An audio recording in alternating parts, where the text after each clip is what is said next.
Mitropolit Amfilohije naložio da se zvoni na svaka 2 sata. Vladika Amfilohije naložio da na svaka 2 sata zvone crkvena zvona do okončanja epidemije. Mitropolit Crnogorsko-Primorski uputio je starešinama hramova i upravama manastira akt o molitvi i zvonjenju zvona povodom zaraze virusa koje hara, jer se to smatra pokazalo veoma delotvorno u vremenu kada je vladala kuga.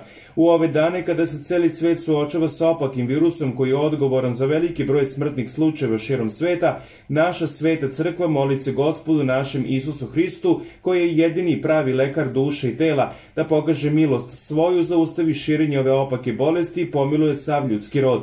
Ovim vam se nalaže da na kraju svakog bogosluženja, pre samog otpusta, na glas čitate molitvu protiv epidemije koju je sastavio njegova svetost, patrijarh rumunski Danilo, kaže se na početku Amfilohijevog akta. U nastavku on podsjeća na drevno crkveno predanje u zvonjenju zvona za vreme raznih epidemija kao što su kuga i španska groznica i nalaže da u svim hramovima u periodu od 8 do 20 časova u vremenskom intervalu od 2 časa zvone zvona u trajanju od 5 minuta sve do okončanja epidemije.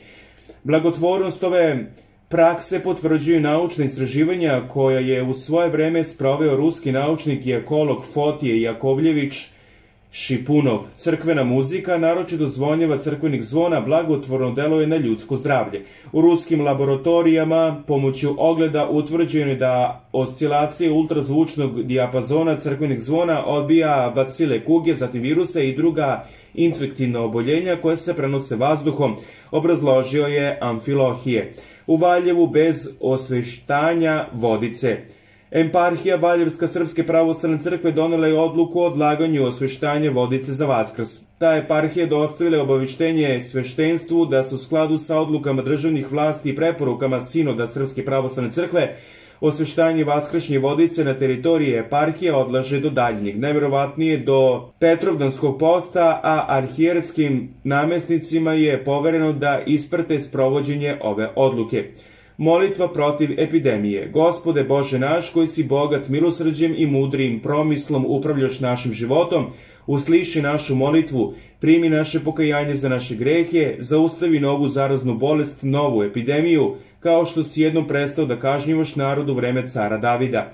Ti koji si lekar duše i tela naših, podari oporavak bolestima, podižući ih hitno sa odra patnje kako bi mogli da proslavljaju tebe, našeg milostivog spasitelja, a zaštiti zdrave od bilo koje bolesti.